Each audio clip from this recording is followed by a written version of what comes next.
আসসালামু আলাইকুম। আজকে জানবো ঋণ মুক্তির দোয়া কখন কিভাবে পড়বেন। পৃথিবীতে মানুষের অনেক ঋণ।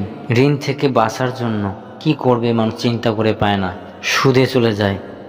ঋণ পরিশোধ সম্পর্কে কত সুন্দর উপদেশ। নবীজি সাল্লাল্লাহু আলাইহি সাল্লাম বলেছেন, তোমাদের মধ্যে সেই ব্যক্তি উত্তম যে উত্তম রূপে ঋণ পরিশোধ করে।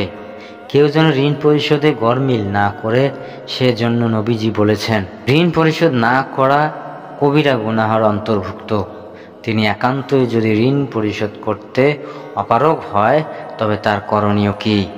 ঋণ মুক্তিতে তিনি যখন কিভাবে আল্লাহর কাছে সাহায্য চাইবেন। হযরত আলী রাদিয়াল্লাহু আনহু বলেছেন, একজন চুক্তিবদ্ধ গোলাম কৃতদাস তার কাছে এসে বলল, আমার চুক্তির অর্থ পরিশোধ করতে আমি অপারগ হয়ে পড়েছি, আমাকে আপনি সহযোগিতা করুন।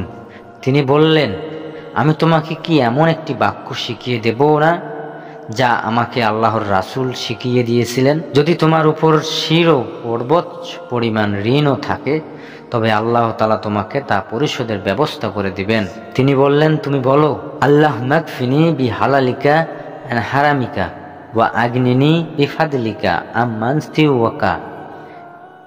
হে আল্লাহ, তোমার হালালের মাধ্যমে আমাকে তোমার হারাম থেকে দূরে রাখো এবং তোমার দয়ায় তুমি ছাড়া অন্য কারো মুখাপেক্ষী হওয়া থেকে আমাকে আত্মনির্ভরশীল ঋণ মুক্ত করো। তিরমিজি। ঋণ মুক্তির নিয়তে সকাল সন্ধ্যা আল্লাহর কাছে প্রার্থনা সাহায্য করো। ঋণ মুক্ত হওয়ার সর্বাত্মক প্রচেষ্টা চালানো, তবেই মহান আল্লাহ তাআলা ওই বান্দাকে ঋণ থেকে মুক্ত করবেন ইনশাআল্লাহ।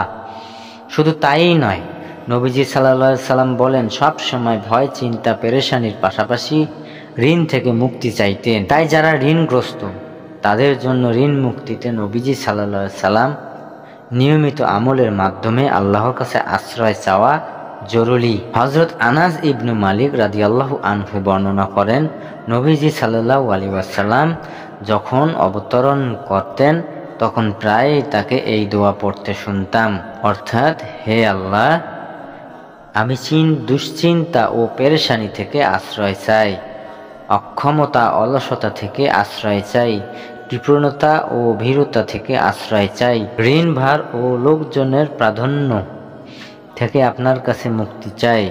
বুখারী। বিশেষ করে দ্বিতীয় দোয়াটি ঋণ পরিশোধের নিয়ত ও প্রচেষ্টার পাশাপাশি নামাজের দুই সেজদার মাঝখানে বসে আল্লাহর কাছে বেশি বেশি করা। বিশুদ্ধ নিয়তে আল্লাহর কাছে ঋণ মুক্তির আশ্রয় কামনা করলে আল্লাহ তাআলা ঋণগ্রস্ত ব্যক্তিদের তা থেকে মুক্ত করবেন ইনশাআল্লাহ। সুতরাং মুমিন মুসলমানদের উচিত ঋণ পরিশোধের বিশুদ্ধ নিয়ত ও সর্বোচ্চ চেষ্টা করার পাশাপাশি সকাল সন্ধ্যা এবং প্রত্যেক নামাজের দুই সেজদার মাঝে উল্লেখিত দোয়াগুলো পড়া, আল্লাহর কাছে ঋণের বোঝা থেকে মুক্ত হওয়ার তৌফিক কামনা করা। ঋণ পরিশোধের সময়ও দোয়া করা। হযরত আব্দুল্লাহ ইবনে আবু রাবিয়া আল-মাখজুমি রাদিয়াল্লাহু আনহু বর্ণনা করেছেন, নবীজি সাল্লাল্লাহু আলাইহি ওয়াসাল্লাম হুনাইন যুদ্ধের সময় তার কাছ থেকে 30 অথবা 40 হাজার দিরহাম ঋণ নিয়েছিলেন। নবীজি সাল্লাল্লাহু আলাইহি ওয়াসাল্লাম যুদ্ধ থেকে ফিরে এসে তার পাওনা পরিশোধ করেন। এরপর নবীজি সাল্লাল্লাহু আলাইহি ওয়াসাল্লাম তাকে দোয়া করেন, বলেন, অর্থাৎ, আল্লাহ তাআলা তোমাকে তোমার পরিবার ও সম্পদে বরকত দান করুক।